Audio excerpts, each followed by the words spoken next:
Hello dear students, কি খবৰ সকলোৰে আশা কৰো সকলো ভালে আছে মই আপোনালোকৰ গণিত শিক্ষক কৃষ্ণ কুমাৰ দাসে হোমো ইউনিভাৰ্চিটি পৰিয়ালৰ ফালৰ পৰা সকলোকে স্বাগতম জনাইছো আমি আজি ক্লাছ নম্বৰ 9ত আহি উপস্থিত হৈছো যোৱা 8টা ক্লাছত আমি বিভিন্ন ধৰণৰ এমসিকিউ কোৱেশ্চন সলভ কৰিছো যিসমূহ কিছুমান প্ৰিভিয়াস ইয়াৰ কোৱেশ্চনৰ পৰা লোৱা হৈছিল কিছুমান এই বছৰৰ যি স্যাম্পল পেপাৰ হে স্যাম্পল পেপাৰৰ পৰা লোৱা হৈছিল লগতে আমি কিছুমান সম্ভাৱ্য ধৰণৰ প্ৰশ্ন আলোচনা কৰিছিলো 2 নম্বৰীয়া বা 3 নম্বৰীয়া কিছুমান চেপ্টাৰৰ পৰা আজি আমি কি ডিসকাস কৰিম আমি হে একে সম্ভাৱ্য ধৰণৰ যি প্ৰশ্ন হে প্ৰশ্নসমূহ ডিসকাস কৰিম কিন্তু আজি গোটেই সমূহ আমাৰ এমসিকিউ হ'ব কিয় হ'ব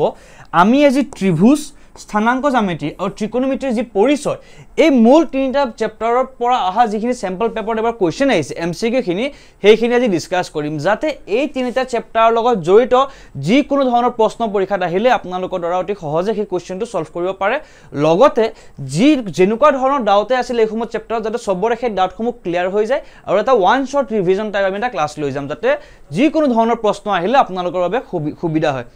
এইখিনি কৈ আজি আমি ক্লাছটো আৰম্ভ কৰিছো যত ফাৰ্স্ট আমি যিকেটা কোৱেশ্চন আনিম হে কোৱেশ্চন এটা ত্ৰিভুজৰ লগত জড়িত হ'ব মই ইতিমধ্যে কৈছো এই কোৱেশ্চন কেটা কোৰ পৰা লোৱা হৈছে যি 2024 বৰ্ষৰ স্যাম্পল পেপাৰ ওলোৱা হৈছিল সেবাৰ ফালৰ পৰা সেই স্যাম্পল পেপাৰৰ পৰা লোৱা হৈছে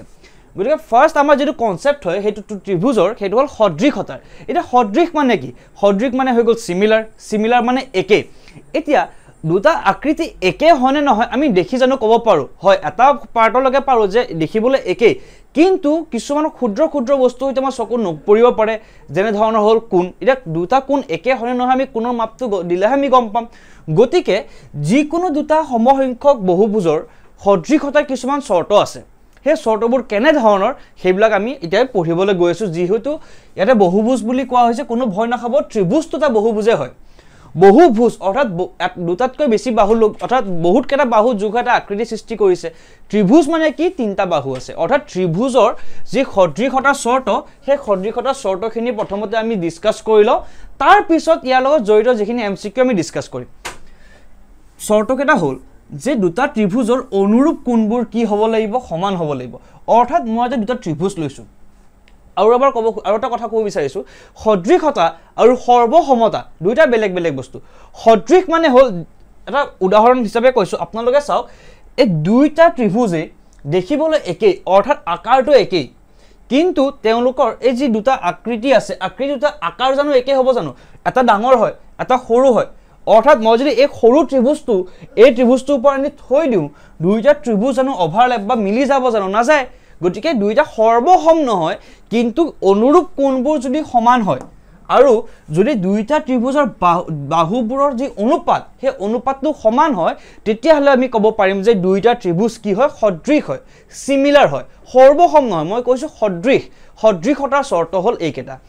অৰ্থাৎ হিহতৰ অনুৰূপ কোণবোৰ কি হ'ব লাগিব সমান হ'ব লাগিব আৰু হিহতৰ অনুৰূপ বাহুবোৰৰ একে অনুপাতত থাকিব লাগিব অৰ্থাৎ ধৰা হল এটো ত্ৰিভুজ এ B C এটো D E F এতিয়া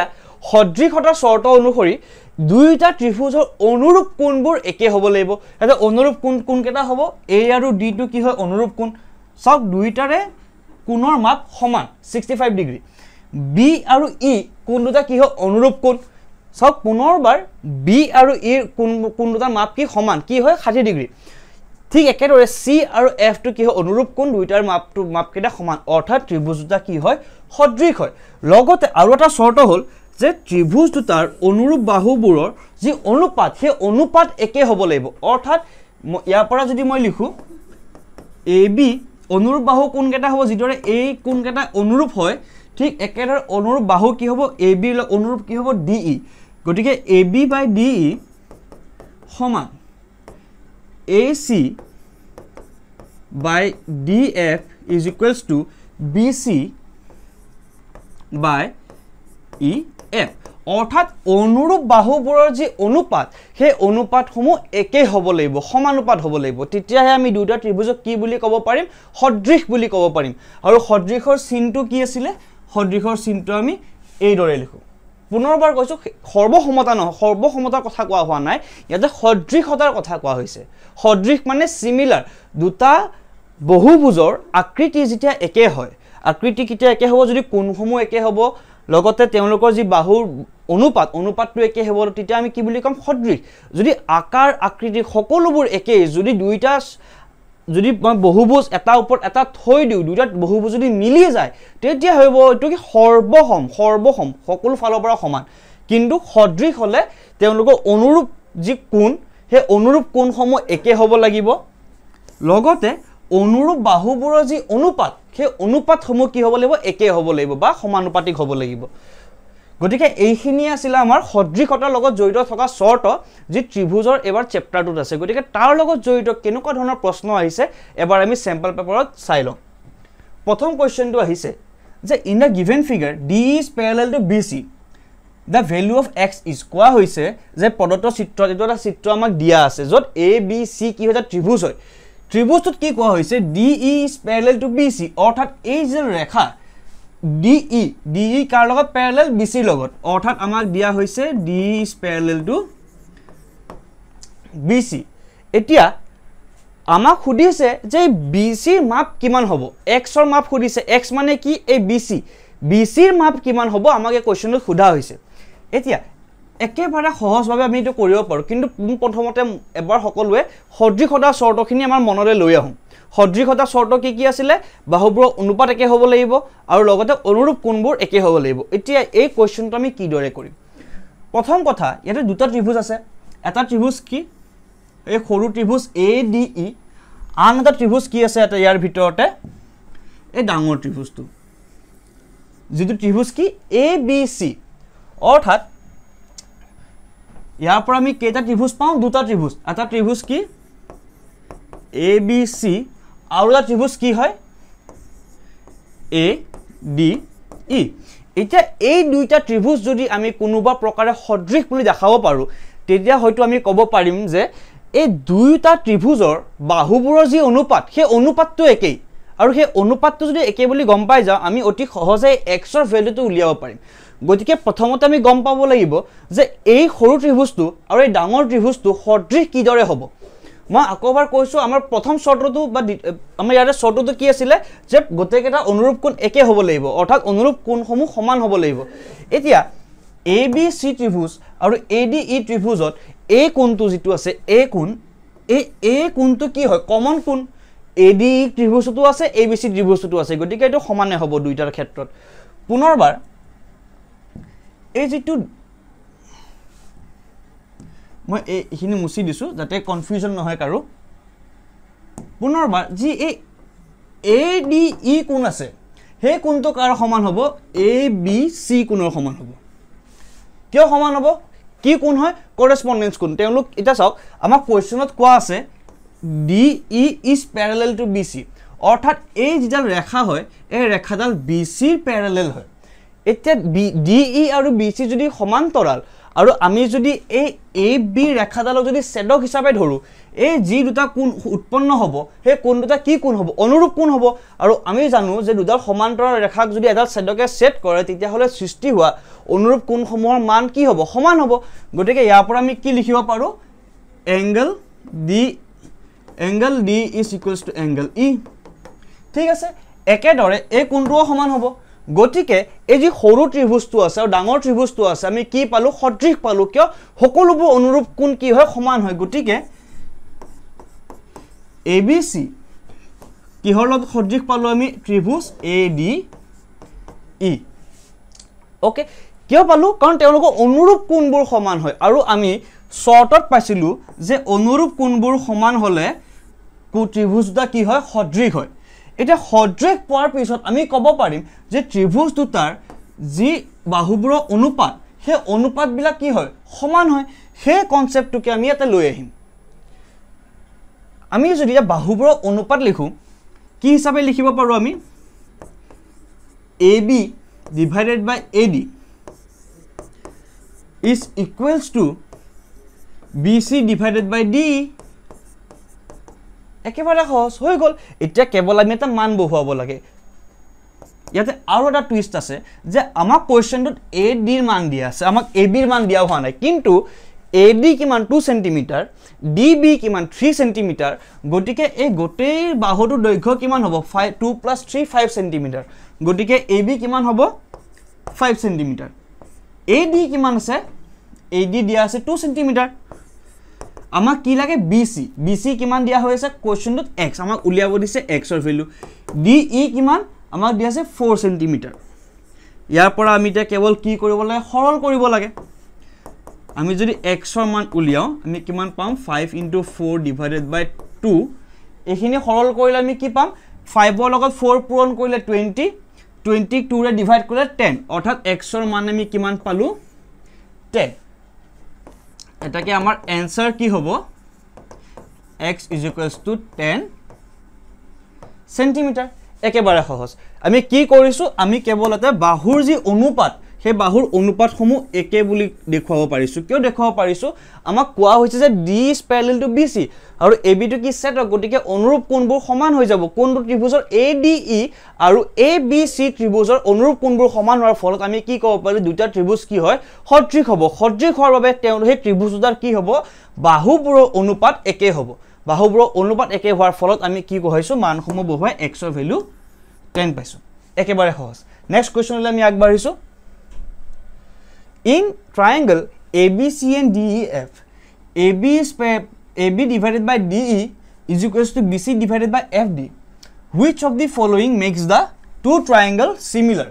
কোৱা হৈছে যে ABC আৰু DEF আমাক দুটা ত্ৰিভুজ দিয়া হৈছে প্ৰথমতে ত্ৰিভুজ দুটা মই অংকন কৰি লৈছো ঠিক আছে কি কোৱা হৈছে ABC আৰু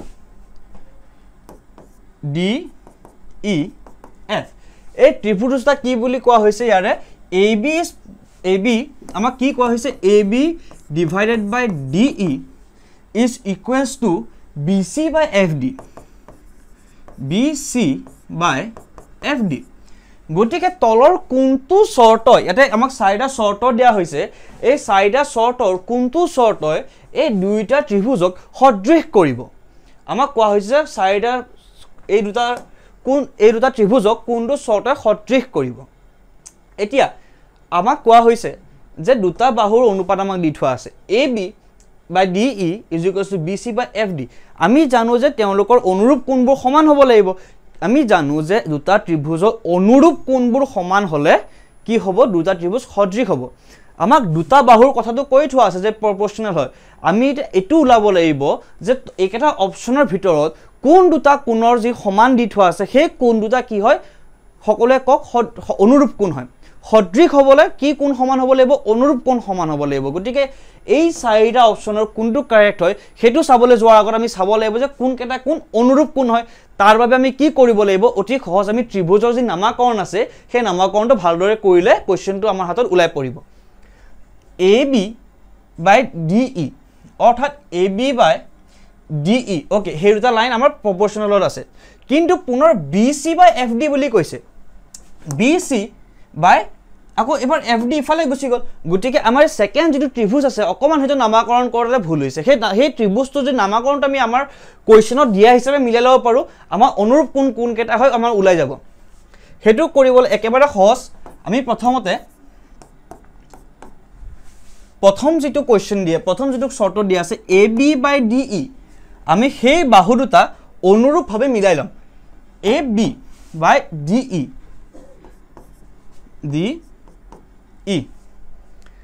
পুনৰ BC by FD অৰ্থাৎ BC by FD অৰ্থাৎ এবাৰ মিলিছে যে আমাক কৈছে AB by এই বাহুটোৰ লগত প্ৰপৰ্শনাল বুলি ক'লো নেক্সট কৈছে BC by FD এই বাহুটোৰ লগত প্ৰপৰ্শনাল বুলি কৈছে গটিকে এই দুটা ত্ৰিভুজৰ পৰা অনুৰূপ কোন কেটা হ'ব A অনুৰূপ হ'ব E কোনটো B অনুৰূপ হ'ব D কোনটো আৰু C অনুৰূপ হ'ব F কোনটো পুনৰবাৰ কৈছো নামাকৰণটো চাওক AB divided by DE বুলি কোৱা আছে অৰ্থাৎ AB আৰু DE যি দুটা বাহু হয় সেই বাহু দুটা কি হয় অনুৰূপ বাহু হয় গটিকে AB আৰু DE এই দুটা বাহু অনুৰূপ ফালে আছে আমাৰ ঠিকে আছে পুনৰ BC by FD প্ৰথমবাৰ আমি BC ইয়াতে লিখিছিলো FD টো কত পাইছিলো ইয়াতে জিটো আমি দেখিয়ে গম পাইছো যে সেই দুটা বাহু অনুৰূপ নহয় BC টো যদি তলফালে আছে FD টো আমি তলফালে লিখি ললো কেৱল DF আমি কেৱল নামাকৰণটো খলালো গতিকে আমি যেটো নেক্সট শৰ্ট দিয়া আছিল BC by FD ও আমাৰ অনুৰূপ বাহু হিচাপে আমি লিখি লব পাৰিলো তাৰ পিছত আমি গম পালো যে কোন কেইটা কোন কি হয় অনুৰূপ হয় এটা আমি অপচন কেটা চাম ফাৰ্স্ট অপচন দিয়া আছে angle A is equals to angle B angle A ৰ লগত এংগল B অনুৰূপ হয় জানো এংগল A ৰ লগত অনুৰূপ কি হৈছে ই গটিকে এংগল A কাৰ সমান হ'ব ই সমান হ'ব গটিকে ফাৰ্স্ট অপচনটো কি ভুল হ'ব আশা কৰিছো সকলোৱে বুজি পাইছে নেক্সট অপচনটো angle B is equals to angle D angle B is equals to angle D হয় এই দুইটা কোন কি হৈ আছে অনুৰূপ হৈ আছে আৰু কোন দুটা সমান হ'ব গটিকে অপচন B কি হ'ব কাৰেক্ট হ'ব আমি বাকি দুটা অপচন এবাৰ চাই লৈছো angle B is equals to angle E B টো এতে আছে E টো এতে আছে দুইটা কোন কি হয় অনুৰূপ নহয় গটিকে থাৰ্ড অপচনটো ক্যান্সেল হ'ব fourth option angle A is equals to angle F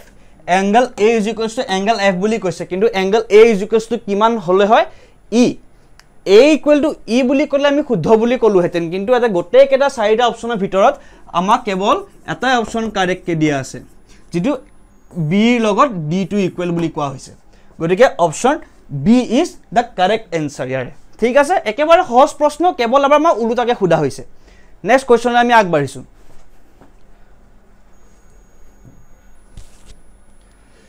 এতে কোৱা হৈছে that in the given figure AD is equals to 2 cm DB is equal to 3 cm DE is equals to 2.5 cm আকৌ পুনৰবাৰ D is parallel to BC বুলি কোৱা হৈছে then the value of x is আগৰ নিচিনা কোৱেশ্চনে হয় প্ৰদত্ত চিত্ৰত AD DB DE দিয়া আছে অৰ্থাৎ এই তিনিটা মাপ দিয়া আছে আমাক কি লাগে এই x টো উলিয়াব দিয়া হৈছে একেবাৰে সহজ আগৰ কোৱেশ্চনটো যিদৰে এই দুইটা ত্ৰিভুজ সদৃশ আছিল ঠিক একে শৰ্ত অনুসৰি এইবাৰো কি হ'ব সেই দুইটা ত্ৰিভুজ আমি সদৃশ হিচাপে দেখুৱাব পাৰিম মই যেহেতু আগৰ কোৱেশ্চনটো সেম হয় গটিকে হেতু আপোনালোকৰ ফাললৈ হোমৱৰ্ক হিচাপে থৈছো পুনৰবাৰ হেতু লিখি লব যে অনুৰূপ কোনবোৰ সমান হয় A B C কোনটো ত্ৰিভুজৰ লগত সদৃশ হ'ব ট্ৰায়াঙ্গল AD E লগত সদৃশ হ'ব যেহেতু সদৃশ হ'ল কি হ'ব ইয়াৰ পৰা আমি লিখিব পাৰিম AB by AD is equals to BC by DE ঠিক আছে একেবাৰে সহজ এতিয়া AB মানে কিমান হ'ব 3 plus 2 it is equals to 5 cm AD কিমান দিয়া আছে AD দিয়া আছে 2 cm BC কিমান দিয়া আছে হেতু আমাক দিয়া হোৱা নাই যেটো আমি উলিয়াব লাগিব x পুনৰ DE কিমান দি থোৱা আছে 2.5 DE দিয়াতে 2.5 ইয়াৰ পৰা যদি আমি সলভ কৰো আমি x ৰ ভ্যালু কিমান পাম 5 into 2.5 divided by 2 এইটো যদি আমি সলভ কৰো কি পাম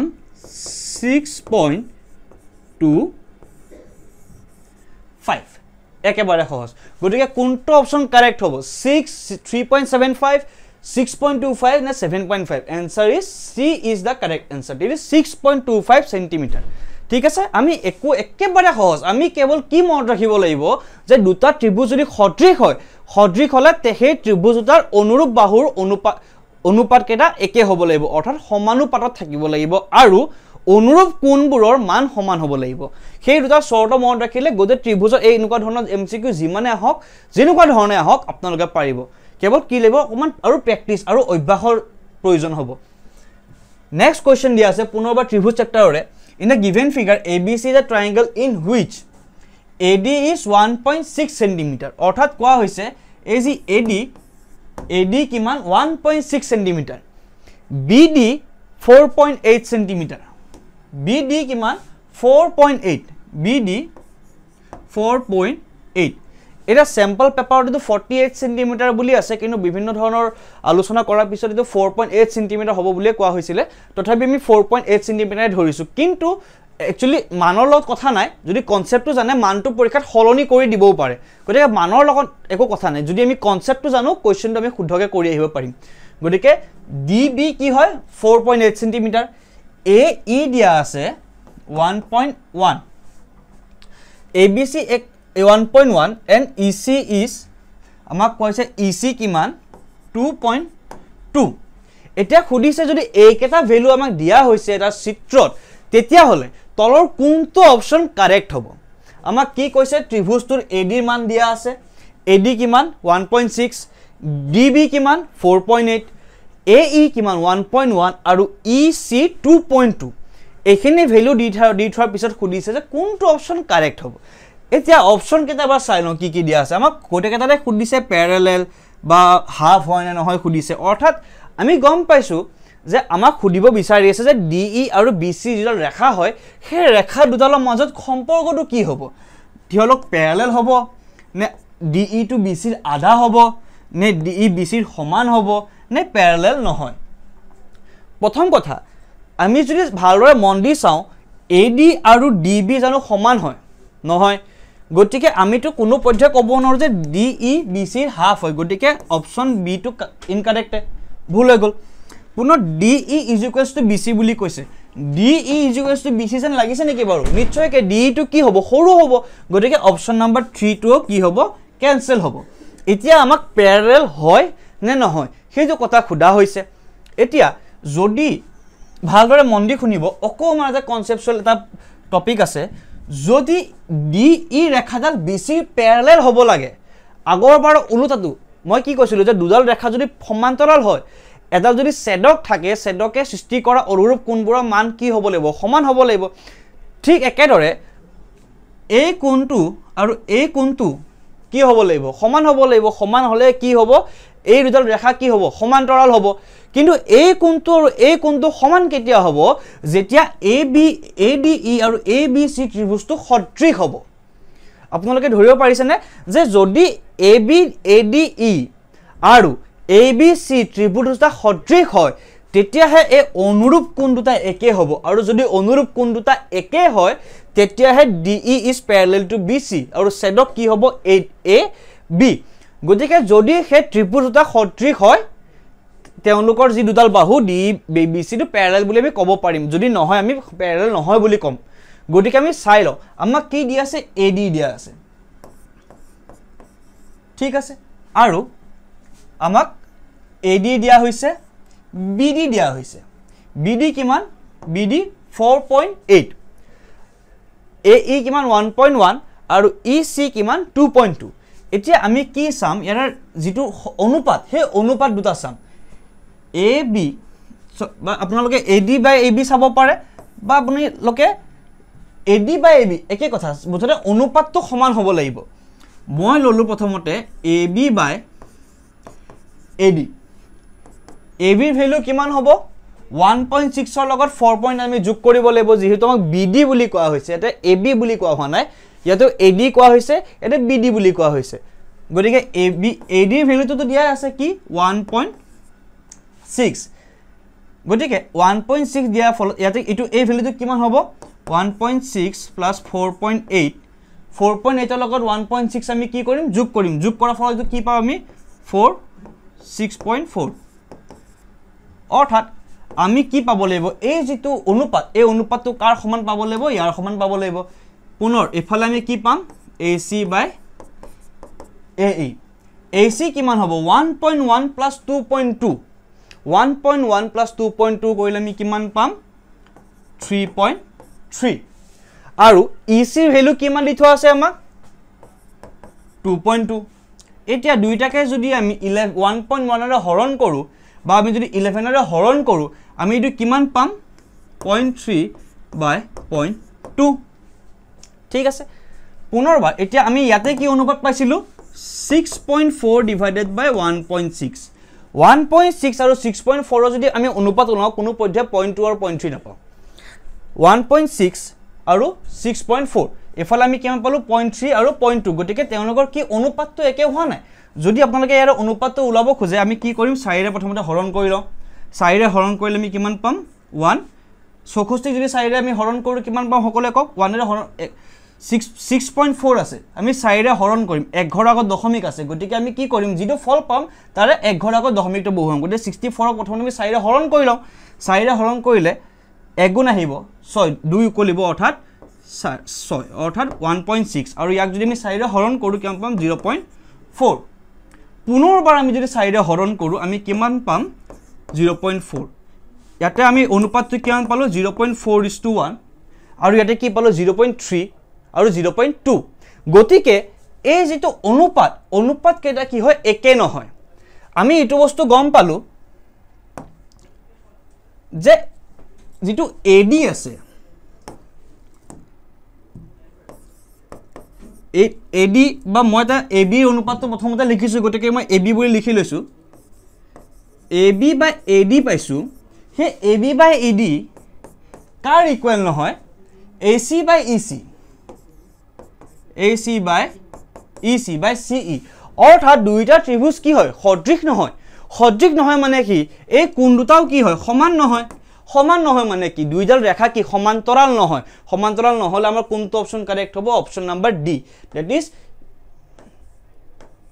DE is not parallel to BC একেবাৰে সহজ আমি কি কৰিছো DE is not parallel to BC কাৰণ কিয় অনুৰূপ কোণবোৰ সমান নহয় প্ৰথম কথা আৰু দ্বিতীয় কথা দুইটা ত্ৰিভুজ সদৃশ নোহোৱাৰ ফলত দুইটা লাইন সমান্তৰাল নহয় নেক্সট কোৱেশ্চন আৰু এতিয়া আমি আহি পৰিছো আমাৰ নেক্সট টপিকটো লৈ যেটো আছে দূৰত্বৰ সূত্ৰ পঢ়োতে আমি এটা বস্তু মন কৰিব লাগিব যে স্থানাংক জ্যামিতি আছে স্থানাংক জ্যামিতি যেটা আমি এটা বিন্দু উপস্থাপন কৰো আমি দুটা কোঅৰ্ডিনেট ইউজ কৰো কি x আৰু y ঠিক একেদৰে ধৰা হল এটা স্থানাংক জ্যামিতিৰ কথা কৈ দুটা পইণ্ট আছে সেই দুটা পইণ্টৰ মাজৰ যেটো ডিসটেন্স সেই ডিসটেন্সটো উলিয়াবলৈ আমাৰ হাতত কিছুমান সূত্ৰ দৰকাৰ সেই সূত্ৰটো কি হয় এইটোৱে সেই সূত্ৰ d is equals to root over x2 minus x1 whole square plus y2 minus y1 whole square আৰু root over to সকলোৰে ওপৰত আছে অৰ্থাৎ এটা মই পইণ্ট লৈছো a এটা পইণ্ট লৈছো b মই যদি a ৰ কোঅৰ্ডিনেট কেটা x1 y1 বুলি কওঁ b ৰ কোঅৰ্ডিনেট কেটা মই যদি x2 y2 বুলি কওঁ তেতিয়া হলে এই যেটো দুইটা বিন্দুৰ মাজত যে ডিসটেন্স সেই ডিসটেন্সটো আমি কি দৰে উলাম সেই ডিসটেন্সটো উলোৱাৰ ফৰ্মুলাটো হৈ গল d is equals to root over x2 minus x1 whole square plus y2 minus y1 whole square আৰু এই সূত্ৰটোৰ ওপৰতে নিৰ্ভৰ কৰি বিশ্বাস কৰিব বহুত কোৱেশ্চন আহি আছে আমি যেতিয়া প্ৰিভিয়াস আৰু কোৱেশ্চন এনালাইসিস কৰি আছিলো তাতে আমি বহুত কোৱেশ্চন পাইছো যত কেৱল বিন্দু দুটা দি থব তেওঁলোকৰ মাজত ডিসটেন্স উলিয়াব ক'ব যে বৃত্ত এটা আছে বৃত্তৰ দুইটা বিন্দুৰ ব্যাসৰ দুটা বিন্দুৰ মাজৰ যি দূৰত্ব সেই দূৰত্ব দিব আপোনালোকক ব্যাসাৰ্ধ ওলাব দিব হেনেকুৱা ধৰণৰ কোৱেশ্চন আমি দেখিবলৈ পাই আছো গতিকে আমি এবাৰৰ যি স্যাম্পল পেপাৰ আছে সেই স্যাম্পল পেপাৰত কেনেকুৱা ধৰণৰ প্ৰশ্ন আছে এবাৰ আমি ডিসকাস কৰি লওঁ ফাৰ্স্ট কোৱেশ্চনটো দিয়া আছে যে if n points of a diameter of a circle are -5 4 and 10 then the radius of the circle is অৰ্থাৎ ইয়াতে কোৱা হৈছে যে এটা বৃত্তৰ কি দিয়া আছে ব্যাসৰ অন্তিম বিন্দুবোৰ দুটা স্থানাংক দিয়া আছে স্থানাংক কেটা কি হয় -5 4 আৰু 10 অৰ্থাৎ আমাক কি দিয়া আছে এটা বৃত্ত আছে বৃত্তৰ ডায়ামিটাৰ যি হয় ডায়ামিটাৰ মানে কি এই যে ডায়ামিটাৰ বুলি কোৱা হৈছে হেতু হৈছে ব্যাস আমাক কি খুদিছে ব্যাসাৰ্ধ গটিকে আমি যদি ব্যাসডাল কিমান দীঘল গম পাই যাও তাৰে আধা কৰিলে আমি কি পাই যাম ব্যাসাৰ্ধ পাই যাম এটা ব্যাসডাল উলাবলৈ আমি কি কৰিব লাগিব আমাক এটো পইণ্টৰ স্থানাংক দিয়া হৈছে এ পইণ্টৰ স্থানাংক দিয়া হৈছে ইয়াৰ মাজৰ যি দূৰত্ব সেই দূৰত্বটো যদি আমি উলিয়াই লওঁ হেতুৱে কি হ'ব বে ব্যাসডালৰ মাপ হৈ যাব সেই ব্যাসডালৰ যদি মাপৰ আমি আধা কৰিলে আমি কি পাই যাম ব্যাসাৰ্ধ পাই যাম একেবাৰে সিম্পল কনসেপ্ট গটিকে আমাক দি থোৱা কোঅৰ্ডিনেটস কেটা প্ৰথমতে মই লিখি লৈছো কোঅৰ্ডিনেটস কেটা কি হয় -5 আৰু 4 1 আৰু 0 এতিয়া আমি ডিসটেন্সটো যদি উলিয়াও ডিসটেন্সটো কি হ'ব সকলে কক root over x2 minus x1 whole square x2 কি আছে 1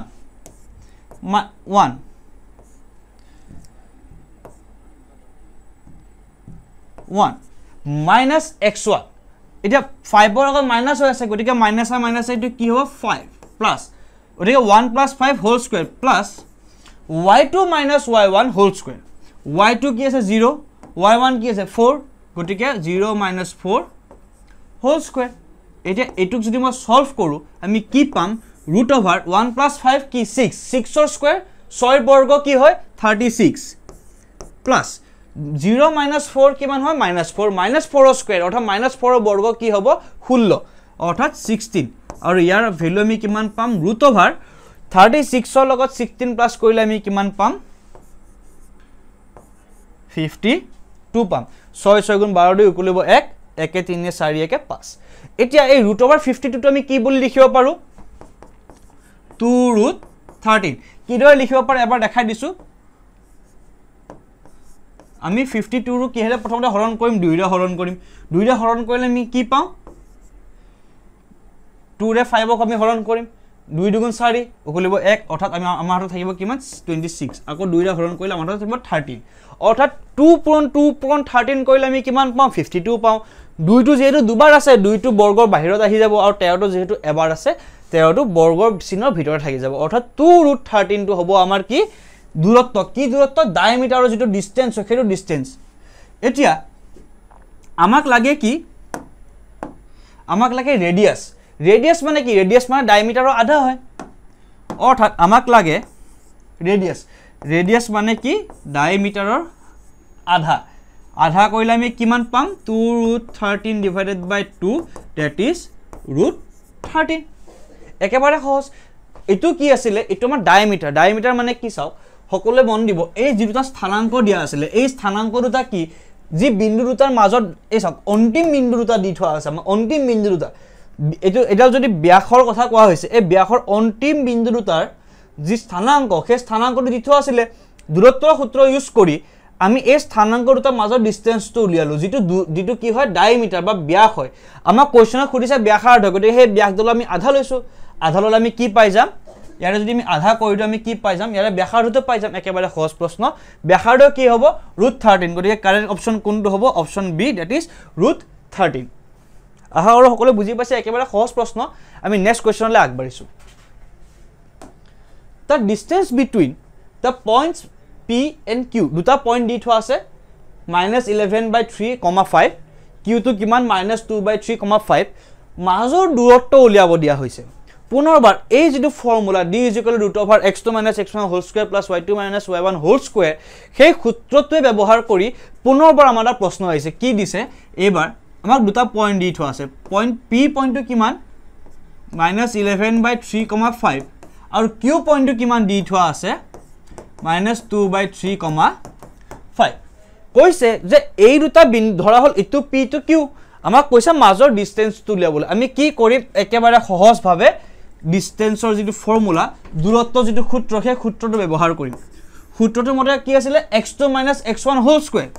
x2 কিমান দিয়া আছে -2/3, -x1 অৰ্থাৎ x2 - x1 এটা x1 কিমান দি থোৱা আছে -11/3 যেহেতু মাইনাস আগত চিন আছে আৰু ইয়াতে এটা মাইনাস চিন থাকিব গতিকে মাইনাস মাইনাস কি হৈ যাব প্লাস হৈ যাব +11/3 whole square পুনৰ y2 - y1 whole square y2 কিমান 5 y1 ও 5 গতিকে 5 - 5 whole square এটো কিমান হৈ যাব 0 হৈ যাব গতিকে √2/3 +11/3 3 টো কি হ'ব লসাগু হ'ব -2 + 11 whole square plus 0 0 কিয় লিখিছো -5 কৰিলে আমি 0 এ পাম পুনৰবাৰ এখিনি যদি আমি সৰল কৰো কি বা -2 + 11 মাইনাসে প্লাসে মাইনাস কি কৰিম 11 ৰ পৰা 2 মাইনাস কৰিম কিন্তু যেটো 11 ডাঙৰ হয় 11 সন্মুখত কি চিন আছে যোগাত্মক চিন আছে প্লাস চিন আছে গতিকে আনসাৰটো কি হ'ব যোগাত্মক কি হ'ব +9 অৰ্থাৎ 9/3 কি হ'ব হোল স্কয়াৰ এতিয়া আমি কি পালো √9/3 হোল স্কয়াৰ যেটো √ওভাৰ আছে √ওভাৰটো কাৰণে স্কয়াৰটো কি হ'ব উঠি যাব গতিকে আমি যেটো ডিসটেন্স উলাই আছো ডিসটেন্সটো আমি কিমান পাম 9/3 ইউনিটস অৰ্থাৎ আমি যদি কটাকটি কৰো আমি কিমান পাম 3 ইউনিট একেবাৰে সহজ গতিকে কোনটো অপচন কাৰেক্ট হ'ব option number D that is 3 unit একেবাৰে সহজ নেক্সট কোৱেশ্চনলৈ আমি আগবাঢ়িছো পুনৰবাৰ কোৱা হৈছে যে distance between the points A and B আমাক A আৰু B ৰ মাজৰ ডিসটেন্স উলিয়াব দিছে পুনৰবাৰ একেবাৰে পলম নকৰি আমি কৰি দিও কি আছিল ফৰ্মুলাটো √x2 - x1 whole square plus y2 - y1 whole square x2 কিমান আছে এটা -6 -0 যেহেতু এই যেটো প্লাস লিখিছো এই প্লাসটোলে কনফিউজন নহব যেহেতু মাইনাস আছিল আৰু x1 ৰ আগত মাইনাস আছিল হেতু মাইনাসে মাইনাসে প্লাস লিখিছিল কিন্তু ফৰ্মুলা মতে এটো কি হ'ব মাইনাস হ'ব হেহে মই ইয়াতেও মাইনাসে লিখিছো -0 plus y2 - y1 2 - 6 whole square √36 কিয় -6 whole square হ'ব plus 2 - 6 কিমান -4 -4 ৰ স্কয়াৰ কিমান 16 অৰ্থাৎ √52 16 লগত 36 যোগ কৰিলে আমি কিমান পাওঁ 52 পাওঁ আমি অলপ আগতে ওলাইছিল √52 ৰ মান কিমান হয় 2√3 গতিকে ইয়াৰ আনসাৰ হ'ব 2√3 ইউনিট কোনটো অপচন কাৰেক্ট হ'ব সকলোৱে কক 2√13 ইউনিট 2 দুগুণ আমি যা কৰিছিলো অলপ আগতে আমি 52 কি বুলি লিখিব পাৰো সকলো মন দিব 2 * 2 * 13 ঠিক আছে 2 দুগুণ 4 4 লগত আমি যা 13 পূৰণ কৰো আমি কিমান পাওঁ 52 পাওঁ গতিকে যদি আমি 52 বৰ্গ লিখো আমি কি বুলি লিখিব পাৰো যেটো 2 দুবাৰ আছে 2√13 গতিকে आंसर কি হ'ব 2√13 কোনটো অপচন কারেক্ট হ'ব option number see that is 2√13 is the correct answer next question লৈ আমি আগবাঢ়িছো একেবাৰে সহজ প্ৰশ্ন কেৱল ডিসটেন্স ফৰ্মুলা লগত ইউজ কৰি আমাৰ কোশ্চন খুদা হৈছিল স্যাম্পল পেপাৰত নেক্সট কোশ্চন লৈ আহিছো তাৰ আগতে আমি অলপমান ত্ৰিকোণমিতি লৈ পৰিচয় হৈ লওঁ যে ত্ৰিকোণমিতি কি হয় ত্ৰিকোণমিতি আমি পঢ়িবলৈ কি জানিব লাগিব এটা বহুত ষ্টুডেন্টে ত্ৰিকোণমিতি অলপ ভয় খায় কেলে ভয় খায় কাৰণ তেওঁলোকে ফৰ্মুলা তেওঁলোকে ভাবে যে বহুত ডাঙৰ কিবা এটা বস্তু একো ডাঙৰ বস্তু নহয় ত্ৰিকোণমিতি আটাইতকৈ উজু বস্তু কেৱল ক্লাস 10 ত যেটা আপোনালোকে নিজৰ কোৰ্সটো চাব কেৱল এই তিনিটা বস্তু যদি সদ্যহতে ভালদৰে মন দি ৰাখি লয় গতে কোৱেশ্চনছ আপোনালোকে যদি প্ৰেক্টিস কৰে একেবাৰে সহজ ফাৰ্স্ট বস্তু যেটো মন ৰাখিব লগিয়া আছে হেতু হল এক নম্বৰ এটো যে sin b cos b tan b অৰ্থাৎ b মানে থিতা হ'ব পাৰে হে এংগলটো কথা কোৱা হৈছে sin বিটা বা sin থিতা মানে কি পাৰপেন্ডিকুলাৰ বাই বেস এতিয়া এটা ত্ৰিভুজ লোৱা হৈছে যেটোৰ পারপেন্ডিকুলার বা লম্বক মই বি হিচাপে কৈছো যেটো ভূমি বা বেস এটো a বুলি কৈছো বা যেটো অতিভুজ বা হাইপোটেনাস মই c বুলি কৈছো এটা sin বিটা অৰ্থাৎ এই কোণটোৰ যদি sin টাৰ্মটো লওঁ আমি কি পাম b বাই c অৰ্থাৎ লম্ব বাই ভূমি লম্ব মানে পাৰপেন্ডিকুলাৰ cos থিতা মানে a বাই c অৰ্থাৎ cos মানে কি আছিল সকলোৱে কক ভূমি বাই অতিভুজ মই এটা সকলোকে এটা পোয়েমৰ নিচিনা লাইন কৈছিলো যে some people have curly brown hair turned permanently black সেই লাইনটো যদি মনত ৰাখে গোটে কোৱেশ্চনবোৰ এই তিনটা সূত্ৰ মনত থাকি যাব কি দৰে some people অৰ্থাৎ sin people have অৰ্থাৎ sin মানে কি পাৰপেন্ডিকুলাৰ বা হাইপোটেনাস অৰ্থাৎ এই যদি b বাই c লম্ব বাই অতিভুজ curly brown hair turn permanently black একেবাৰে উজু এটা পোয়েমৰ দৰে মনত ৰাখক একদম গোটে এটা ইকুৱেচন মনত থাকি যাব এতিয়া ঠিক একেদৰে tan বিটা মানে কি b বাই a অৰ্থাৎ পাৰপেন্ডিকুলাৰ বাই বেস একবাৰ কওঁ এটা যেহেতু কোনটো বিটা বুলি কোৱা হৈছে গতিকে sin বিটা মানে কি b বাই c b মানে কি লম্ব বুলি কোৱা হৈছে c মানে যেটো হাইপোটেনাস বুলি কোৱা হৈছে cos বিটা মানে a বাই c a মানে কি ভূমি c মানে কি হাইপোটেনাস বা অতিভুজ আৰু tan বিটা মানে কি লম্ব বাই ভূমি অৰ্থাৎ perpendicular by base some people have curly brown hair turned permanently black বজিতে MCQ সিৰিজৰ এটা ত্ৰিকোণমিতি কোৱেশ্চন কৰিছিল ফাৰ্স্ট কোৱেশ্চনটোতে তাতে মই এই লাইনটো কৈছিলো যাতে এই লাইনটো মনত ৰাখিলে sin cos আৰু tan ৰ যি ফৰ্মুলা হে ফৰ্মুলা কেটা যাতে কোনো নাপাহৰে ঠিক আছে নেক্সট আমি জানিবলৈ কথা হল যে আমি sin tan আৰু cos ৰ ফৰ্মুলাটো গম পালো এটা আমি গম পাব লাগিব যে sin 0 অৰ্থাৎ যি কোনো sin cos tan ৰ 0 30 45 60 আৰু 90 ডিগ্ৰী মান সমূহ কিমান হ'ব সেই মান সময় মনত ৰাখিব লাগিব ইটেস ভাইও পাৰে যে স্যাৰ ইমান খিনি আমি কিদৰে মনত ৰাখিম একেবাৰে উজু আপোনালোকে কেৱল sin cos আৰু tan মনত ৰাখক বা sin আৰু cos মনত ৰাখিলেও হৈ যাব tan ৰো মনত ৰাখিব নালাগে কেৱল sin আৰু cos টাৰ্ম খিনিৰ ভ্যালু খিনি আপোনালোকে মনত ৰাখক কিয় কৈছো tan মানে আমি কি বুলি লিখিব পাৰো sin বাই cos গতিকে যদি আমাৰ যদি sin আছে cos আছে আমি তো tan টো লিখিব পাৰিম এতিয়া sin 30 মানে 1/2 কি দৰে মনত ৰাখিব চাব sin 0 মানে 0 sin 30 মানে 1/2 sin 45 মানে 1/√2 sin 60 মানে √3/2 আৰু sin 90 মানে 1 এইবাৰ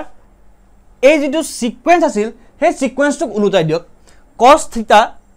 বা cos 0 = 1 cos 30 এবাৰ 60 যেটো আছিল এবাৰ এটো 30 আহিব √3/2 cos 45 টো একে থাকিব cos 60 1/2 cos 90 0 অৰ্থাৎ সিকোয়েন্স তো এনেকে গৈছিল এবাৰ আপোনালোকে এইদৰে লিখি দিও sin আৰু cos ৰ ভ্যালু খিনি পাই গল তাৰপৰা tan ৰ ভ্যালু খিনি লিখি লও পাইলে কি কৰিব cos বাই sin বাই cos এটা sin বাই cos যেটা যদি কৰে 1/√3 পাব ইয়াতে যদি কৰে 1 পাব 60 ৰ ক্ষেত্ৰত যদি কৰে √3 পাব আৰু 1/0 কৰে নট ডিফাইন অৰ্থাৎ আমি ইনফিনিটি পাম বাবে নট ডিফাইন এতিয়া আমাৰ হাতত sin cos tan ৰ টাৰ্ম খিনি আছে আমি কি কৰিব লাগে কেৱল 1/1/1 কৰিলে আমি cosec sec আৰু cot নামখিনি পাই যাম ঠিক আছে কেৱল আমি ৰিভাৰ্স কৰিব লাগিব পুনৰ নেক্সট যেটো এই দুটা বস্তু আমি গম পালো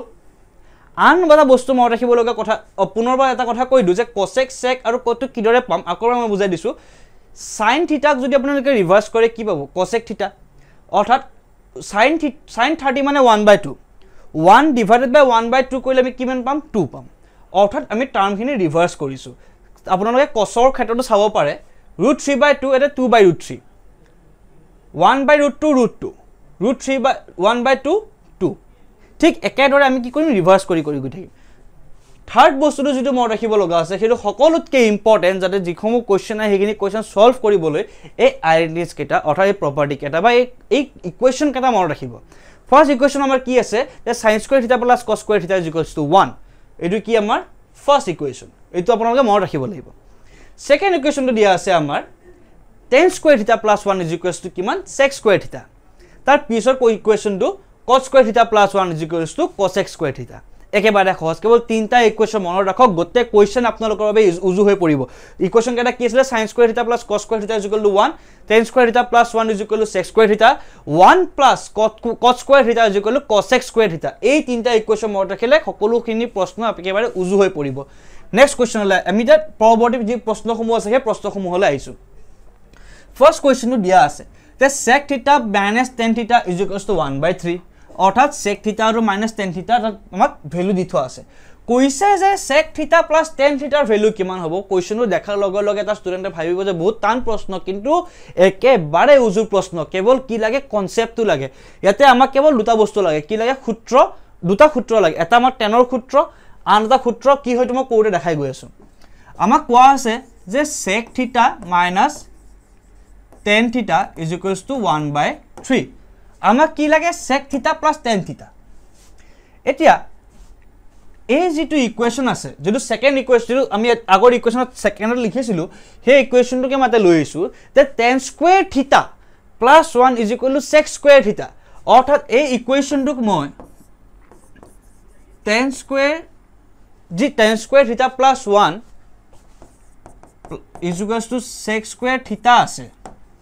এই ইকুৱেশ্চনটোক যদি মই অকমা বেলেগ ধৰণে লিখিব বিচাৰো মই কি বুলি লিখিব পাৰিম যে sec square θ minus tan square θ 1 মই একো কৰা নাই কেৱল tan স্কয়াৰ θ টো মই খুফালে লৈ গৈছো কিয় ইফালে প্লাস আছে ইফালে মাইনাস আছে যাতে sec square θ minus tan square θ মই 1 পাই যাম ঠিক আছে এই ইকুৱেশ্চনটো সকলে মনত ৰাখিব এতিয়া আমি এটা কোৱেশ্চনটো সলভ কৰো আমি জানো যে sec square θ minus tan square θ 1 আইটো আমি জানো এতিয়া এই যেটো ইকুৱেশ্চন মই যে কৈছো আমাক আৰু এটা ইকুৱেশ্চন দৰকাৰ হ'ব হেতু কি জানে আমি যদি a square minus b square লিখিব বিচাৰো আমি কি হিচাপে লিখিব পাৰো a plus b into a minus b আমি এইদৰে লিখিব পাৰো a square minus b square মানে a plus b into a minus b আমি সকলোৱে জানো পাই আহিছো অৰ্থাৎ sec square θ minus tan square θ আমি কিদৰে লিখিব পাৰো sec θ minus tan θ into sec θ plus tan θ is equals to 1 ঠিক আছে আমাক কিহৰ ভ্যালু লাগে এই sec θ plus tan θ ৰ ভ্যালু লাগে আমাক এই sec θ minus tan θ ভ্যালু দিয়ে থোৱা আছে ইয়াৰে ভ্যালু তো আমাক কিমান দি থোৱা আছে 1/3 অৰ্থাৎ আমি যদি ভ্যালু পুট কৰো 1/3 sec θ plus tan θ is equals to 1 অৰ্থাৎ যদি মই সৰল কৰো sec θ plus tan θ is equals to 1/3 আছে 3 টো অৰ্থাৎ ডিভাইডেড হৈ আছে মই যদি খুফাই লৈ যাও পূৰণ হৈ যাব অৰ্থাৎ 3 into 1 কিমান পাম মই 3 অৰ্থাৎ আমাক যেটো কোৱেশ্চনত সোধা হৈছিল যে sec θ plus tan θ ৰ মান কিমান sec θ plus tan θ ৰ মান আমি কিমান পালো 3 পালো গতিকে কোনটো অপচন কাৰেক্ট হ'ব a b c নে d d to correct hobo karon d 3 ase gotike ekebare khoz ki lagil amak kebol duta khutro lagile je sec square theta minus tan square theta is equals to 1 a square minus b square to ki hisabo likhibo paru a plus b into a minus b ekebare khoz concept trigonometry ekebare tan nohoy kebol khutro homo jodi monot rakhe aru jodi practice kori jay ekebare khoz next question le agbarisu 1 minus tan square 30 by 1 plus tan square 30 মান কিমান হ'ব আমাক এটো খুদা হৈছে প্ৰথমতে মই ইকুৱেচনটো লিখি লৈছো কি খুদিছে যে 1 minus tan square 30 by 1 plus tan square 30 এতিয়া ইয়াতে একো বেলেগ ভাবিব দৰকাৰ নাই আমাক যে মই কৈছো চাৰ্টখন জানিব লাগিব আমি আপোনালোকে এই চাৰ্টৰ পৰা কি কৈছে tan 30 এৰ মানটো ব্যৱহাৰ কৰক tan 30 কিমান জানো আমি 1/√3 গটিকে আমি কেৱল এটা মান বহুৱাই দিম কি 1/√3 tan square 30 অৰ্থাৎ 1 minus tan 30 মানে কিমান 1/√3 tan square আছে অৰ্থাৎ 1/√3 square তলত 1 প্লাস আছে একে ধৰণে আমি তলত 1/√3 স্কয়াৰ লিখিম এতিয়া কেৱল আমি এটো কি কৰিব লাগে সলভ কৰিব লাগে বাকিখিনি আমাৰ হৈ গল সলভ কৰিলে আমি কি পাম স্কয়াৰ টাৰ্মটো যদি সুমুৱাই দিও 1 minus 1/3 divided by 1 plus 1/3 আমি যদি তলৰ ওপৰ লসাগু লওঁ 3 1 plus 1/3 লসাগু 3 ললে ইফালে কিমান হ'ব 1 হলে আমি 3 পূৰণ কৰিব লাগিব অৰ্থাৎ 3 plus 1 পুনৰ ওপৰটো যদি 3 আমি লসাগু লওঁ 3 minus 1 অৰ্থাৎ আমি কিমান आंसर পাম 2/3 divided by 4/3 এই 3 ক্যান্সেল হ'ব অৰ্থাৎ আমি কিমান आंसर পালো 2/4 যেটো আমি 1/2 বুলি লিখিব পাৰো গটিকে কারেক্ট অপশন কোনটো হ'ব অপশন ওকে এটা টুইষ্ট আছে টুইষ্টটো কি 1/2 আমি आंसर পাই গলো কিন্তু অপশন কেটা চাওক sin cos tan cos ইয়াৰ টাৰ্মত দিয়া আছে গটিকে আমি এটো চাব লাগিব যে হাফ টু কোনটো ক্ষেত্ৰত প্ৰযোজ্য হ'ব এতিয়া আমি आंसर পাই গলো হাফ এতিয়া আমি যে তালিকাখন মন্দি চাও হাফ দুটা জায়গাত আছে এটো এটা যে sin 30 হাফ আৰু cos 60 হাফ গটিকে আমি যেটো হাফ পালো হাফটো আমি দুই ধৰণে লিখিব পাৰো কি sin 30 হাফ হয় cos 60 হাফ হয় কিন্তু অপশনত sin 30 জানো আছে 30 অপশনে নাই কি আছে cos 30 কিন্তু cos 60 আছে না নাই আমি হেতু এবাৰ চাম cos 60 আছে গটিকে অপশন বি টু কারেক্ট হ'ব কিয় এই যে হাফ আছে এই যে আমি হাফ পালো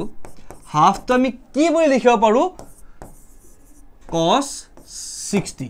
হেইভাবে মই তালিকাখনতে দিছো যাতে সকলোৰে ক্লিয়াৰ হৈ যায় এই যেটো cos টাৰ্ম আছে cosৰ যে 60 আছে সেই 60 চাও হাফ লিখা আছে গটিকে হাফ যেটো পাইছো cos 60 হাফ হয় আৰু অপশনটো আমাক সেই হিচাপত দিয়া আছে গটিকে অপশন বি টু কি হ'ব কারেক্ট হ'ব আমি নেক্সট কোৱেশ্চনলৈ গৈছো যে 2 tan 30 by 1 plus 2 square tan square 30 এর মান কিমান হ'ব একে কোৱেশ্চন আগৰ বাৰৰ দৰে একে ধৰণৰ কোৱেশ্চন আকৌ এবাৰ দিছে গটিকে আমি এটো ভাবিব পাৰো যে এবাৰ কোৱেশ্চন এনেকুৱা ধৰণৰ প্ৰশ্ন আহিব পাৰে যেহেতু স্যাম্পল পেপাৰত এনেকুৱা ধৰণৰ কোৱেশ্চন ৰিপিট হৈ আছে আৰু এই কোৱেশ্চন সমূহ যোৱা কেবা বছৰো সিবিএসই এক্সামতো আহি গৈছে গটিকে আমি এই ধৰণৰ কোৱেশ্চন একেবাৰে এৰি দিব নোৱাৰো পৰীক্ষাৰ বাবে আমি কৰিবই লাগিব কি দিয়া আছে কোৱেশ্চনত যে 2 tan 30 degree divided by 1 plus tan square 30 একেবাৰে সহজ tan 30 আমি কিমান পাইছিলো tan 30 পাইছো 1/√3 কি কৰিম 1/√3 এটা ফৰ্ম বহুৱাই দিম 2 into 1/√3 divided by 1 plus 1/3 1/3 কল হিসু কান স্কয়াৰ আছে 1/√3 স্কয়াৰ কৰিলে আমি 1/3 হিচাপে লিখিব পাৰো গতিকে 2/√3 divided by এইখিনি যদি পুনৰ আমি লসাগু লওঁ কি পাম 3 আৰু 1 plus 1/3 লসাগু ললে 3 পাম কাৰণ 1/1 হৈ আছে 3 একক কি হলত পূৰণ কৰিম 3 লগত 3 আৰু 1 যোগ কৰিলে 4 অৰ্থাৎ 4/3 এইখিনি যদি আমি সৰল কৰো আমি কি পাম 2/√3 into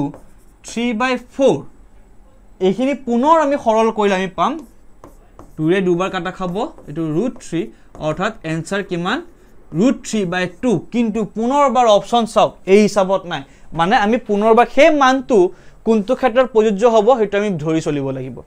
√3/2 কত আছে পুনৰবাৰ মন দিয়ক সকলে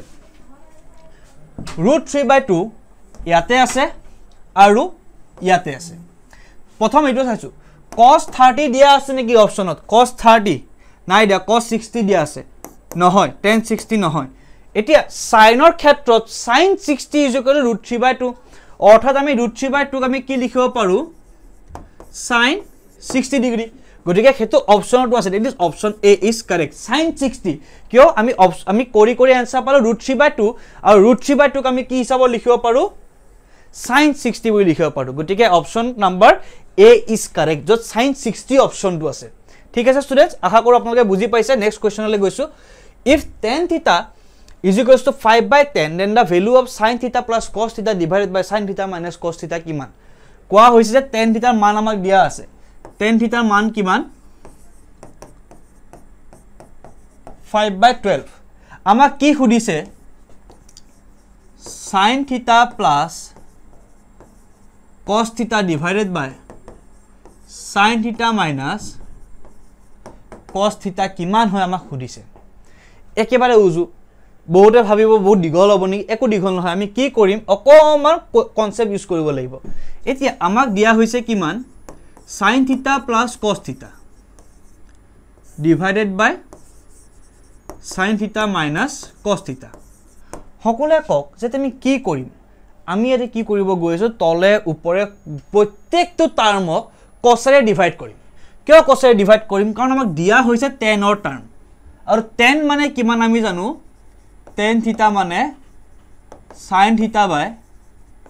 cos theta এতিয়া যদি আমি প্ৰত্যেকটো টাৰ্মক cosৰে ডিভাইড কৰো দুটাই টাৰ্ম আছে sin টাৰ্ম আৰু cos টাৰ্ম sin টাৰ্ম কেটা 10 হৈ যাব cos টাৰ্ম কেটা 1 হৈ যাব গতিকে আমি প্ৰত্যেকটো টাৰ্মকে কি কৰিম cos theta ৰে হৰণ কৰিম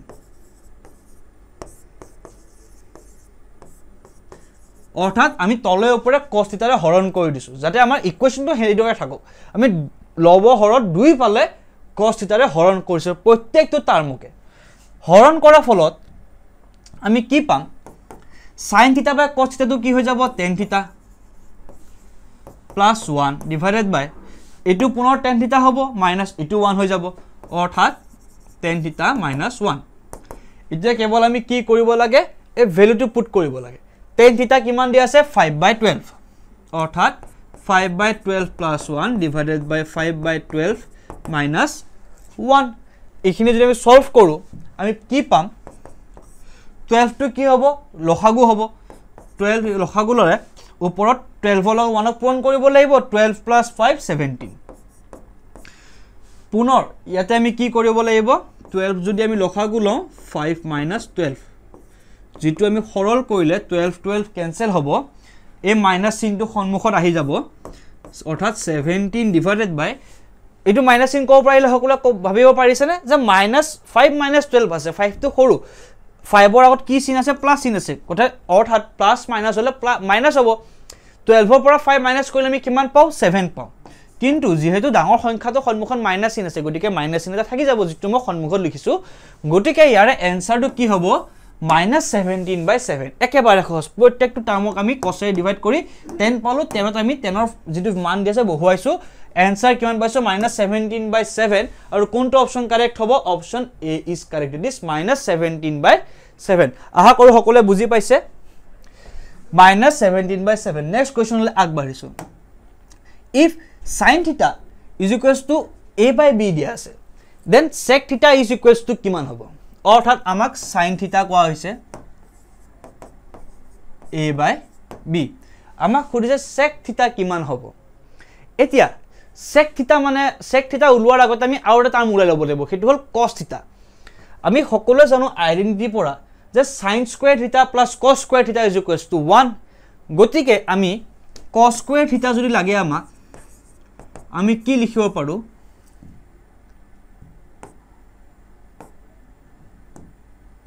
অৰ্থাৎ আমাক যদি cos square theta লাগে হেতু কি হ'ব 1 minus sin square theta পুনৰ আমাক কি লাগে cos theta লাগে গতিকে এই 2 টো যদি মই নোহোৱা কৰিব লাগে এই 2 টো যদি মই নোহোৱা কৰি দিও মই কি বহুৱাব লাগিব ইয়াতে এটা ৰুট ওভাৰ চিন বহুৱাব লাগিব ঠিক আছে ৰুট ওভাৰ চিন বহুৱাৰ ফলত মই কি পালো cos theta ভ্যালু কিমান 1 minus sin theta কিমান দি আছে 1/b অৰ্থাৎ a square by b square এটা যদি সৰল কৰো কি পাম root over b square minus a square by b square যেহেতু তলত b square টো অকলে আছে আমি এটো কি হিচাপত লিখিব পাৰিম root over b square minus a square by B এইটো কি হয় আমাৰ cos থিটা আমাক কোৱেশ্চনত কি খুদিছে যে sec থিটা মানে কিমান এটা sec থিটা এটা আমি জানো cos থিটা মানে কি 1/sec থিটা ঠিক আছে গতিকে আমাক যদি sec থিটা লাগে আমি 1/cos থিটা লিখিব পাৰো 1/cos থিটা আৰু cos থিটাৰ ভ্যালু কিমান পাইছো আমি √b² - a² অৰ্থাৎ 1 divided by √b² - a² b যাৰ ভ্যালু কি হ'ব b/√b² - a² একেবাৰে সহজ দেখিবলৈ অলপ দীঘল হ'ব পাৰে কিন্তু একেবাৰে সহজ কনসেপ্ট কেৱল আমি কি জানিব লাগিব sin² থিটা + cos² থিটা = 1 আৰু cos থিটা = 1/sec থিটা অৰ্থাৎ sec থিটা আমি 1/cos থিটা বুলি লিখিব পাৰো গতিকে আমি কি পালো b/√b² - a² কোনটো অপচন কাৰেক্ট হ'ব প্ৰথমটো কথা যে ওপৰত b আছে আমি কি চাবলৈ এইটো অপচনটো নহয় এটো কাৰেক্ট নহয় অৰ্থাৎ option b is correct b/√b² - a² is the correct answer গতিকে আমি নেক্সট কোৱেশ্চনলৈ আগবাঢ়িছো if sin q is equals to 3/4 then sec² q minus cos² q divided by sin q equal to কিমান হ'ব যদি sin q আমাক এটা দি থোৱা আছে 3/4 তেনে হলে sec² 2q sec² q - 1 into cos² q divided by sin q কিমান হ'ব এতিয়া এটা q দিয়া আছে কাৰণে ভয় নাখাব কোৱেশ্চনত থিতাও থাকিব পাৰে q থাকিব পাৰে a থাকিব পাৰে b থাকিব পাৰে যেটা এটো কোৱেশ্চন CBSE আহিছিল হে কোৱেশ্চনত q জাগা থিতা হিচাপে আছিল মই জিমানটো দেখিবলৈ পাইছিলো কিন্তু এটা q দিয়া আছে হেতুলে আপোনালোকে টেনচন নলব একো না ফৰ্মুলা একে হ'ব কোৱেশ্চনত দিয়া আছে যে ইয়াৰ ভ্যালুটো কিমান হ'ব আমি এই ভ্যালুটো উলিওৱাৰ আগতে আমি চাই লওঁ যে আমাক কি দি থোৱা আছে sin θ = 3/4 দি থোৱা আছে sin θ যদি 3/4 হয় আমি কি উলাইলাম ইয়াৰ পৰা cos θ উলাইলাম cos θ কিমান হ'ব √1 - 3/4 হোল স্কয়াৰ কিয় cos θ মানে কিমান √1 - sin² θ sin² θ মানে sin θ মানে 3/4 গটিকে হোল স্কয়াৰ মই লিখিছো এটা কেৱল আমি খিনি সৰল কৰিব লাগে 1 - 9/16 আৰু পুনৰ ইয়াতে কি আছে 1 divided by 1 হৈ আছে গটিকে লখাগু কিমান হ'ব 16 ইয়াতে আমাৰ কিমান পাম 16 কাৰণ আমি লখাগ তলত 16 ৰে পূৰণ কৰিছো ওপৰকো 16 ৰে পূৰণ কৰিব লাগিব 16 - 19 = আমি কিমান পাম যেহেতু ওপৰত তলত 16 হৈ আছে √16 গটিকে আমি এটো কি বুলি লিখিব পাৰিম 4 বুলি লিখিব পাৰিম 16 - 9 কিমান হ'ব সকলোৱে কক 16 - 9 কৰিলে আমি কিমান পাম 16 পৰা 9 বিয়োগ কৰিলে 7 that is √7 এতিয়া যদি cos θ √7/4 হয় ইয়াৰ পৰা মোক কক সকলোৱে যে tan θ কিমান হ'ব tan θ মানে কিমান sin θ / cos θ এতিয়া sin θ কিমান দি থোৱা আছে 3/4 cos θ কিমান দি আছে √7/4 গটিকে এই 4 কেনসেল আউট হৈ আমি কিমান পাম 3/√7 ইয়ালৈকে আমি কি উলিয়াই ললো সকলোৱে এবাৰ যদি আপোনালোকে মন দি চাই আমি কি উলিয়ালো প্ৰথমতে tan θ প্ৰথমতে আমাক sin θ দিয়া আছিল তাৰ পৰা আমি cos θ উলিয়ালো তাৰ পৰা tan θ উলিয়ালো এতিয়া প্ৰশ্ন হৈছে আমি ইমানখিনি কেলে কৰিলো আমি কিয় ডাইৰেক্ট কোৱেশ্চনত নগলো এটা কথা যদি মন দি চাই কোৱেশ্চনটো sec² q - 1 আছে আৰু আমি জানো যে sec² θ - 1 মানে কিমান এই যেটো টার্ম আছে ইয়াক আমি কি হিচাপত লিখিব পাৰো tan² θ যদি আপোনালোকে আগৰ ইকুৱেশন কেটা মন দিছে ইয়াতে মই যে প্ৰথমতে যে আইডেন্টিটিজ লিখিছিলো tan² θ + 1 = sec² θ ইয়াৰ পৰা যদি মই tan² θ মানটো উলিয়াব যাও sec² θ - 1 বুলি ক'ব পাৰো আৰু হেতুকে হে কোৱেশ্চনটো দিয়া হৈছে গতিকে এটা কোৱেশ্চনত যি কোনো ধৰণৰ ফৰ্মুলা আমি ইউজ কৰিব লগা হ'ব পাৰে হেতু আমি কিদৰে গম পাম আমি অনুশীলন কৰিব লাগিব প্ৰেক্টিস কৰিব লাগিব গতিকে যেটো sec² q - 1 আছে হেতুৰ মান কিমান হয় tan² q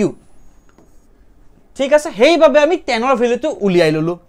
আৰু যেহেতু cos আৰু sin টাৰ্মটো আছে হেইভাবে আমি সেই cos ৰ ভ্যালুটো আমি উলিয়াই ললো এতিয়া ইয়াক যদি sec² q - 1 ৰ জগত যদি মই tan² q লিখি লওঁ আৰু ইফালে যদি cos² q এ ৰাখো ডিভাইডেড বাই sin q কৰো আমি ভ্যালু কিমান পাম সকলো মন দিয়ক tan q কিমান পাইছিলো 3/√7 tan² q কিমান হ'ব 3/√7 whole square into cos square Q আছে cos কিউ কিমান পাইছিলো আমি √7/4 √7/4 হোল স্কোয়াৰ হ'ব ডিভাইডেড বাই sin কিউ আছে sin কিউ আমাক কিমান দি থোৱা আছে 3/4 ইয়ালৈকে কেৱল অংকটো টান আছিলে এতিয়া একেবাৰে সহজ কি কৰিব লাগে আমি সৰল কৰিব লাগে আমি কি কৰিম এটা সৰল কৰিম 3/√7 হোল স্কোয়াৰ আছে যদি স্কোয়াৰটো সুমুৱাই দিও কি পাম আমি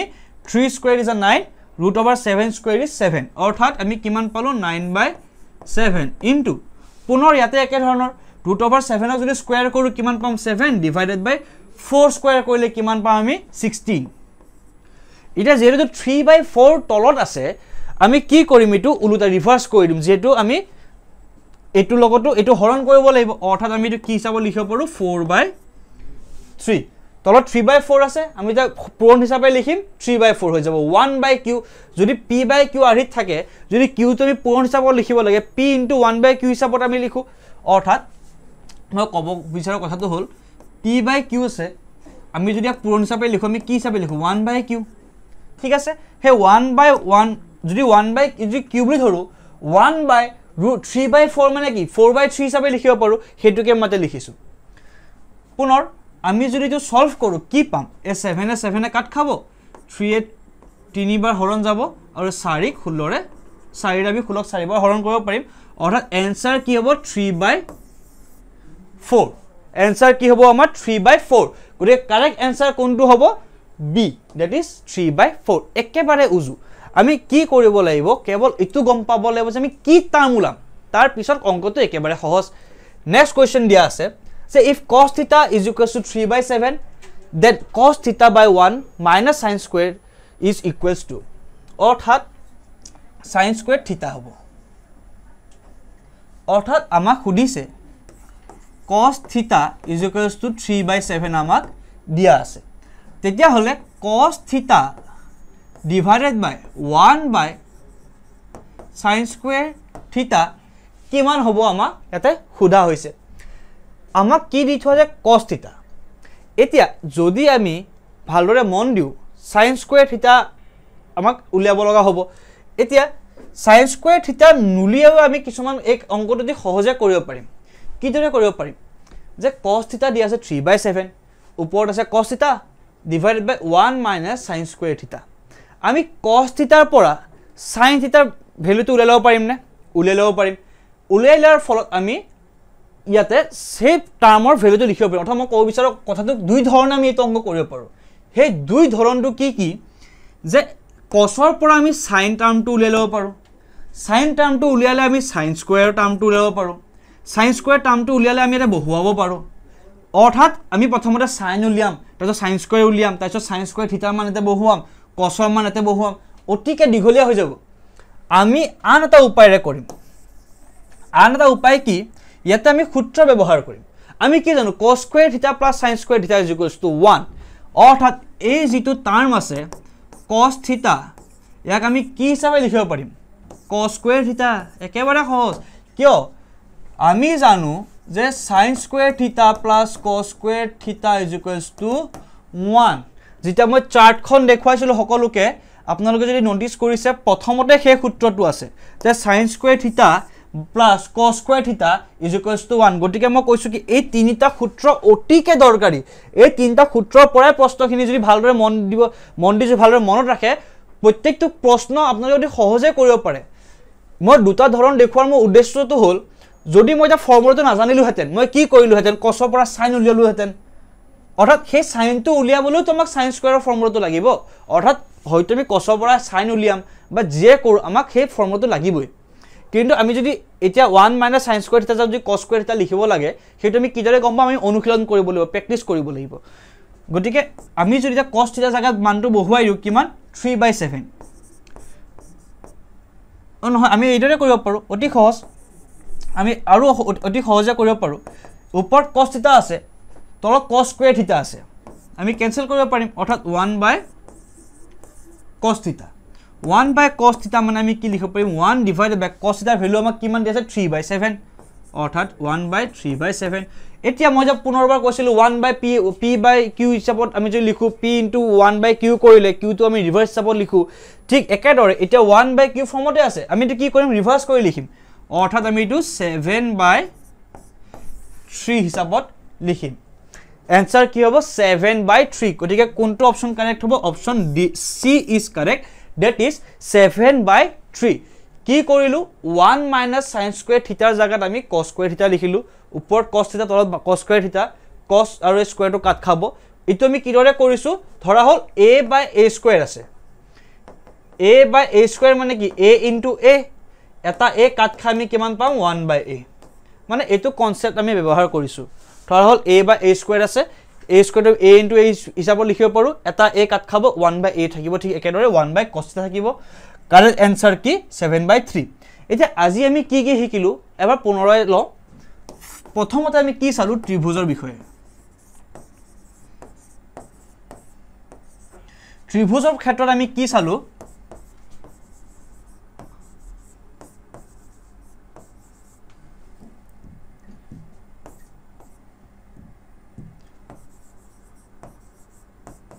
যি সদৃশ ত্ৰিভুজৰ দুটা শৰ্ত সেই শৰ্ত দুটা চালো যে অনুৰূপ কোণবোৰ সমান হ'ব লাগিব আৰু অনুৰূপ বাহুৰ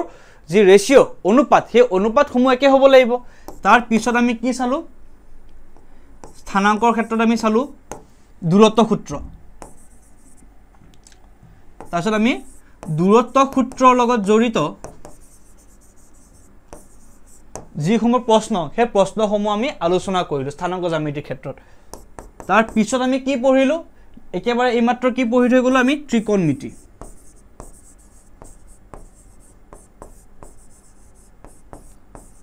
ঠিক আছে ত্ৰিকোণমিতি যেটা পঢ়িছিলো আমি তিনটা বস্তু মনত ৰাখিব লাগিব প্ৰথম হৈ গল যে sin cos tan ৰ ফৰ্মুলা কি হয় sin cos tan ৰ গোটে চাৰ্টৰ ভ্যালু সমূহ কি হয় লগতে sin cos tan বা গোটে টার্ম কেটালত জড়িত যিকেটা ইকুৱেচন সেই ইকুৱেচন কেটা মনত ৰাখিব লাগিব যিদৰে sin square plus cos square θ sin square θ plus cos square θ 1 সেই গোটে তালিকাখনে মনত ৰাখিব লাগিব tan square θ plus 1 sec square θ গোটে এখিনি আমি মনত ৰাখিবই লাগিব তেতিয়া আমি এই ত্ৰিকোণমিতিৰ লগত জড়িত যিসমূহ প্ৰশ্ন সেই প্ৰশ্নসমূহ অতি সহজে কৰিব পাৰিম গতিকে এখিনিকে কৈ আজি আমি ক্লাসটো সামৰিছো আশা কৰো যে সকলোৱে ভালকৈ বুজি পালে কাৰণ কিয় এইখিনি একেবাৰে জৰুৰী এইখিনি একেবাৰে আমাৰ বাবে প্ৰয়োজনীয় বিষয় যে আমি জানিব লাগে যে ত্ৰিকোণমিতিৰ লগত জড়িত কেনেকুৱা ধৰণৰ প্ৰশ্ন আহিব পাৰে লগতে ত্ৰিভুজৰ সাদৃশ্যতাৰ লগত জড়িত প্ৰশ্ন কি ধৰণৰ আহিব পাৰে স্থানাঙ্ক জ্যামিতিৰ দূৰত্ব সূত্ৰৰ ওপৰত জড়িত কেনেকুৱা ধৰণৰ প্ৰশ্ন আহিব পাৰে গতিকে গোটেইখিনি আজি এটা ওৱান শট ৰিভিজন টাইপো হৈ গল লগতে সকলোখিনি কোৱেশ্চন আমি ডিসকাস কৰিলো কোৰ পৰা স্যাম্পল পেপাৰৰ পৰা আমি ইতিমধ্যে প্ৰিভিয়াস আৰু কোৱেশ্চন ডিসকাস কৰিছো লগতে স্যাম্পল পেপাৰ বৰ্তমান আমি ডিসকাস কৰি আছো গতিকে আশা কৰিছো সকলো ছাত্ৰ ছাত্ৰীয়ে এই সকলোখিনি বুজি পাইছে আৰু আপোনালোকক বহুত বহুত ধন্যবাদ ইমানখিনি সহযোগিতা আগবঢ়োৱাৰ বাবে আশা কৰো আপোনালোকৰ যি প্ৰস্তুতি ভালদৰে চলি আছে আৰু এইদৰে ভালদৰে চলাই নিব আৰু ভাল ফল এটা লৈ আহিব আমাৰ লক্ষ্য এটাই হেতু হল আপোনালোকৰ ভাল ফলাফল গতিকে এইখিনিকে কয় মই কৃষ্ণ কুমাৰ দাসে আজি সকলোৰ পৰা বিদায় মাগিছো ধন্যবাদ